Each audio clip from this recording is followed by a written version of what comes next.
solution for humanity. Subhanallah, Subhanallah, Hamdan Lillah, Hamdan Lillah, Subhanallah, Subhanallah, Hamdan Lillah, Hamdan Lillah, wa la ilaha illallah, wa la ilaha illallah, wallahu akbar, wallahu akbar, Subhanallah, Subhanallah, Hamdan Lillah, Hamdan Lillah, wa la ilaha illallah.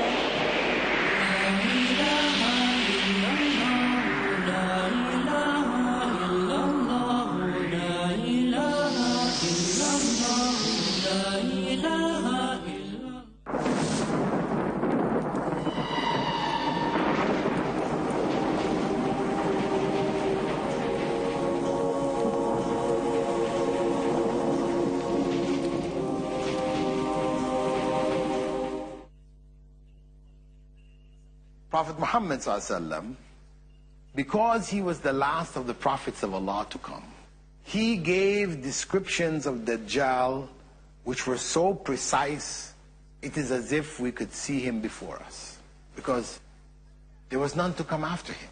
So he had to leave us with a clarity which none of the prophets before were required to do, or if they did, their messages became so garbled after their times that we can't find this kind of clarity in any of the existing scriptures. Prophet Muhammad ﷺ used to refer to him as al-a'war, one who is blind in one eye.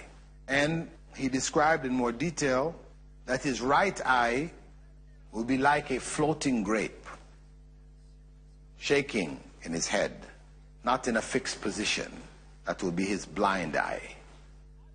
His left eye will also be defective.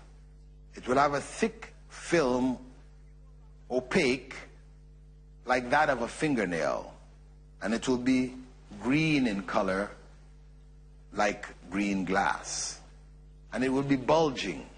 This is how the Prophet ﷺ described the left eye, the eye which could see, of Dajjal.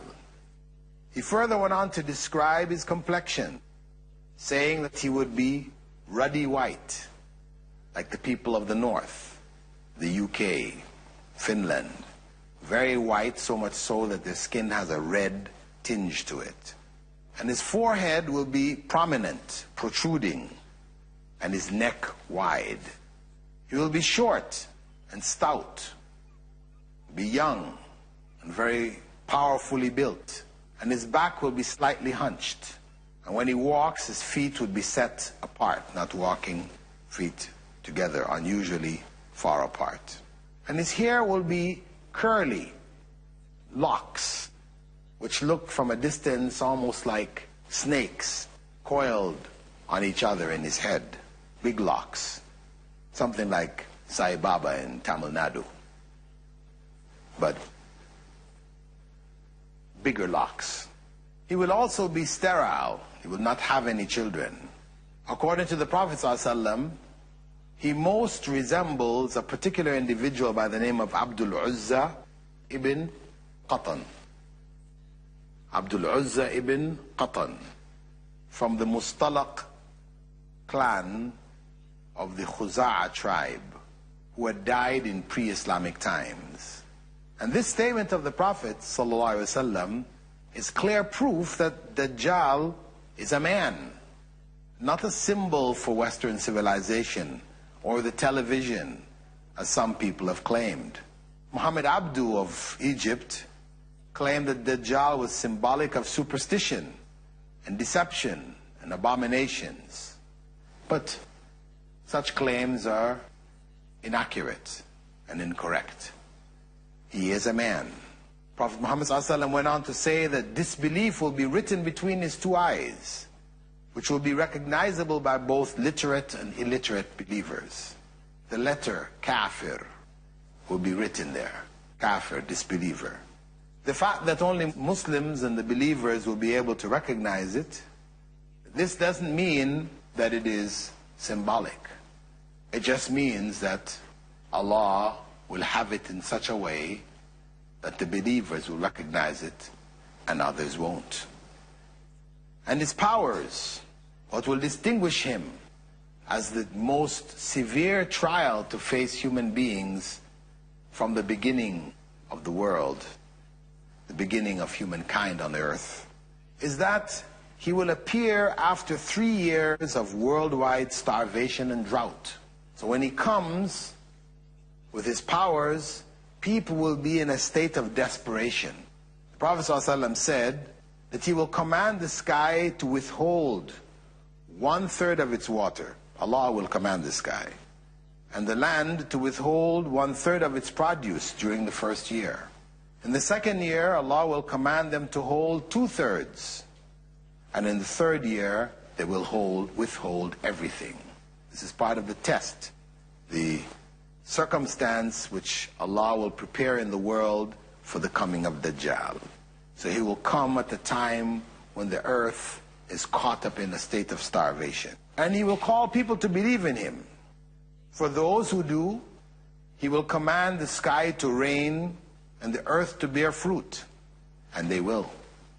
In their areas, for those people who have accepted him as what? As God. Not as a messenger of Allah, but as God himself. He will command the sky to rain and the rain will fall. And produce will grow in their land. This is far beyond anything that people like Sai Baba and others are doing. These are acts which people will take as miracles. For those who refuse to accept him, he will leave them. And in the following day, they will find that whatever property and wealth that they had, it will be lost. It will be all gone. This is further elements of the test. As he moves about the earth, he will have with him a mountain of bread and a mountain of meat. People are starving. They want this, they need it. But it will only be available to them if they accept him. And he will also have with him what appears to be gardens from paradise. It will accompany him. And flaming pits from hell.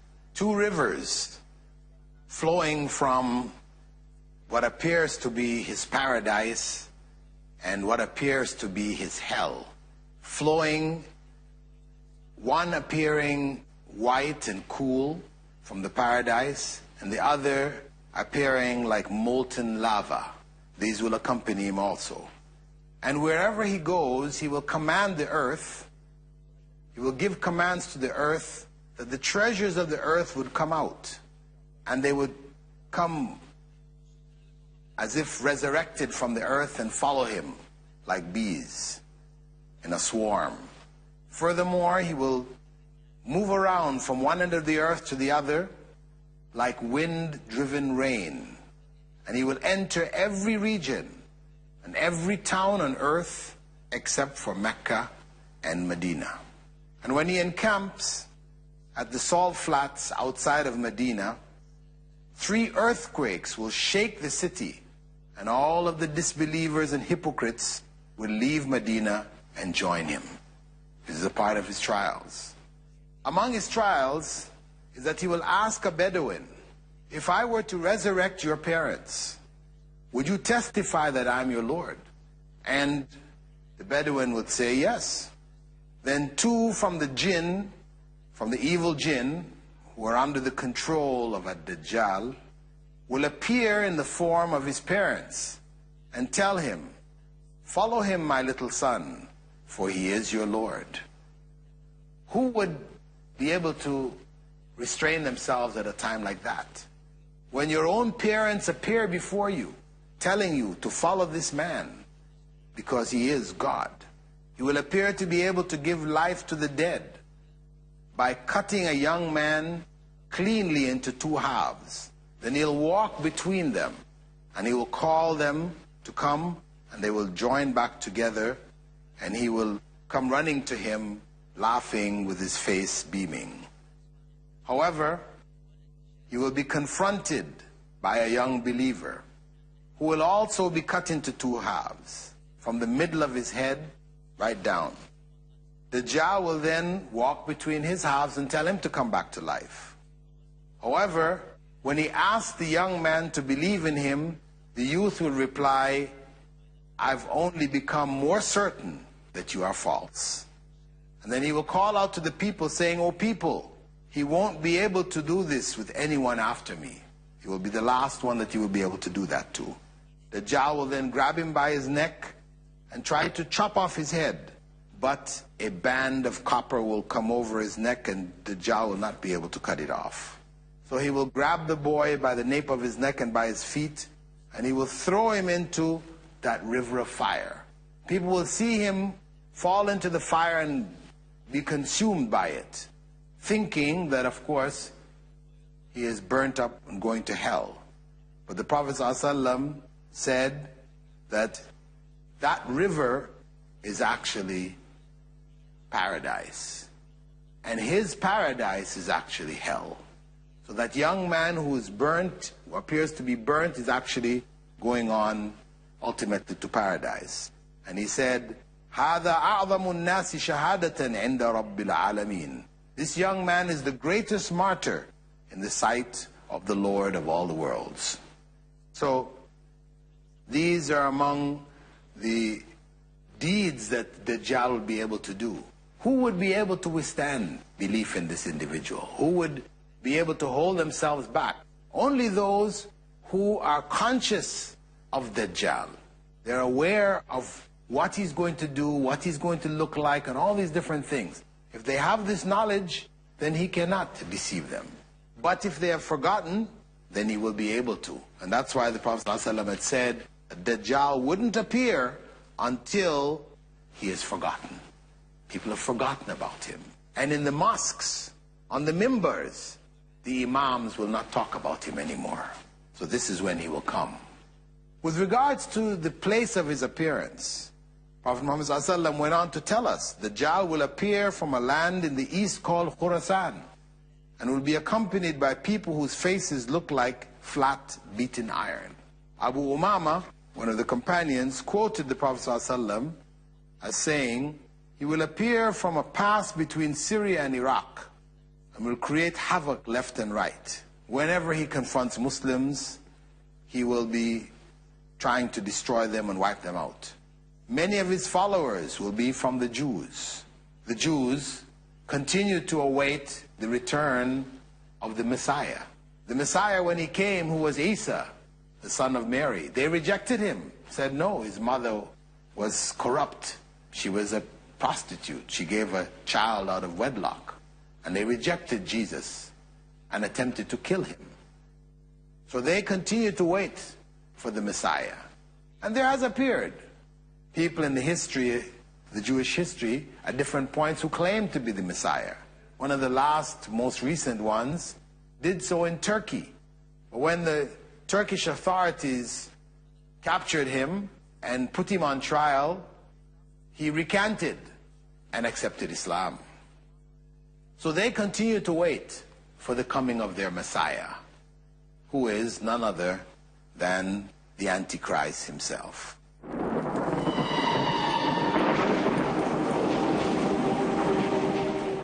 A missile to show the right path.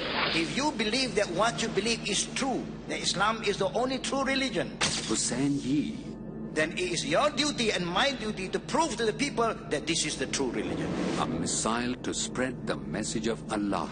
He's not the father of anything. He's not the son of anything. He's not like anything. Yusuf Estes. And he is unique. A missile to spread Islam in the world. Islam is spreading, and Islam is spreading fast. Abdul Rahim Green. It is the fastest growing religion in the world. A missile to bring peace in the world. You are not one of us if those who do not have to show respect to the elders and do not show love to the young one. Islam spread almost from one end of the known world to the other. Islam is peace, man. Islam is peace. Feel the impact in Peace Missile. Next on Peace TV.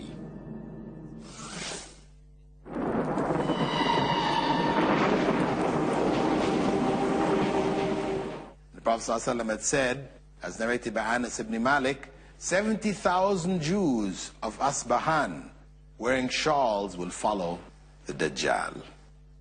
And what is the period in which he will reign on the earth? The Prophet ﷺ described that it would be for 40 days. However, the first day of his reign will be as long as a year. That first day of the 40 days will be as long as a year. Then the next day will be as long as a month.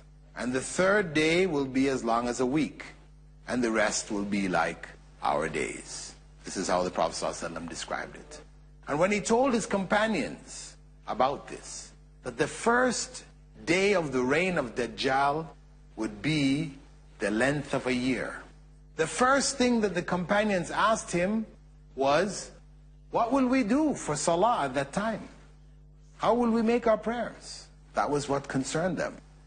This was what was most important, and that really underscores the importance of Salah and how they understood it. So that's what they asked about. And the Prophet ﷺ said to them, calculate it. At that time, you will calculate it, estimate it, and pray accordingly. Of course, in those times, there was no way that they could estimate it. They estimated time by the sundial. As the sun shone on a piece of wood or whatever, and they had a stick in the middle of it, the sun, the length of the shadow would increase to a point where it becomes its longest, and it would decrease and shift over to the other side. And they calculated time around the sundial, and so did the rest of the world. Later on, they developed water clocks, etc. But this is much later. So at that time, 1,400 years ago, estimated, the companions just had to accept that it could be estimated at some time. In our times, of course, it's possible. We have watches like the Asr watch, which will tell you when is the time for Fajr, when is the time for all of the prayers of the day. So it is possible to estimate the times for prayers continually over a year, even if we had 1 year of sunshine. And actually, that principle of the Prophet ﷺ's explanation provides for people who live in the northernmost part of the earth, where they have 6 months of day and 6 months of night. The closer you get to the Arctic Circle, the longer the days and the nights become, till they reach a point where you have 6 months of sunshine and 6 months of darkness. How do people pray there? They have to estimate it. They go according to the time of the nearest town south of them that has a daily sunrise and sunset, or they can choose the time in Mecca and just go by that. So the Prophet ﷺ's explanation for the time of Dajjal provides from Islamic law an explanation for what Muslims would do when they're in a time or a place where the sun shines continually. Similarly, Muslim astronauts who have gone in the space shuttles around the earth, who have prayed their 5 times daily prayers. How did they do it? They did it by calculating. At any rate, he will create a fitna over the earth, and people will fall into his trials. Many people will accept it. But as we mentioned, there will be some who will be aware, will be conscious, and will reject. And he will be defeated. He will not be so powerful as to live out his life in a natural way. What will happen is that he will continue to fight the Muslim forces until he surrounds them in Jerusalem. And at that time, they will be led by the Mahdi. Prophet Muhammad ﷺ had predicted that the Mahdi would come.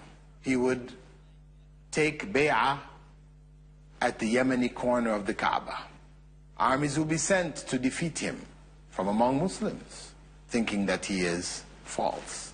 But Allah will cause the earth to break open and they will be swallowed up. And he will lead the struggle against Dajjal. However, he will not be able to defeat Dajjal. And he will become barricaded. He will have to barricade himself in Jerusalem with the Muslim forces. At that time, Prophet Isa will return, the time of the second coming of Christ. And he will join the Mahdi. Mahdi will lead the Muslims in prayer. Actually, the Mahdi will want to step back, and Isa will stop him and have him lead the prayer. Then Prophet Isa, Jesus, will tell them to open the gate of Jerusalem, and they will open it while Dajjal and his forces are attacking. He'll be followed by 70,000 Jews wearing ornamented swords and sheaths. When Dajjal looks at Prophet Isa, Prophet Jesus, he will turn and run, because he'll know at that point who he is and that he is the one who will kill him. He will start to dissolve, as the Prophet ﷺ described. And as he runs, he falls, dissolving.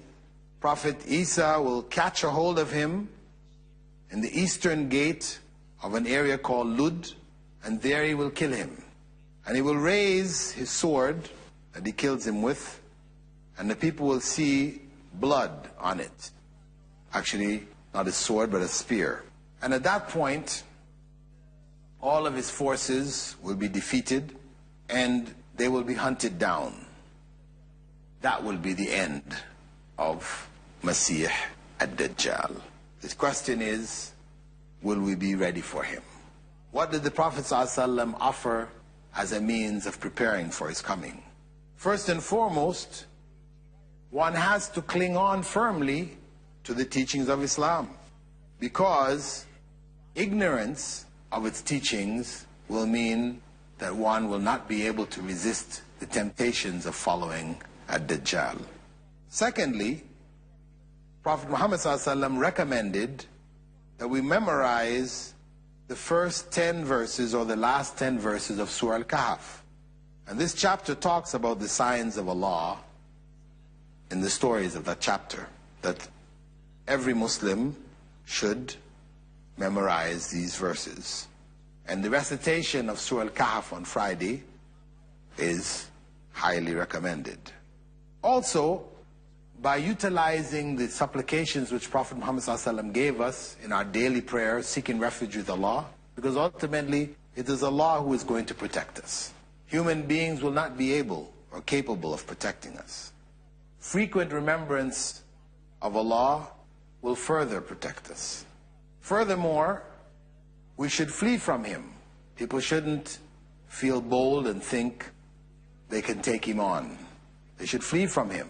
If you're able to stay in Medina or Mecca at that time, then these are safe areas, which, as the Prophet ﷺ described, he would not be able to enter.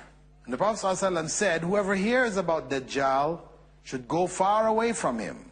For by Allah, a man will come to him believing that he is himself a true believer and end up following him due to the doubts that he created in his mind. So, the best policy is to avoid him, to run from him, to flee from him, and to find refuge elsewhere.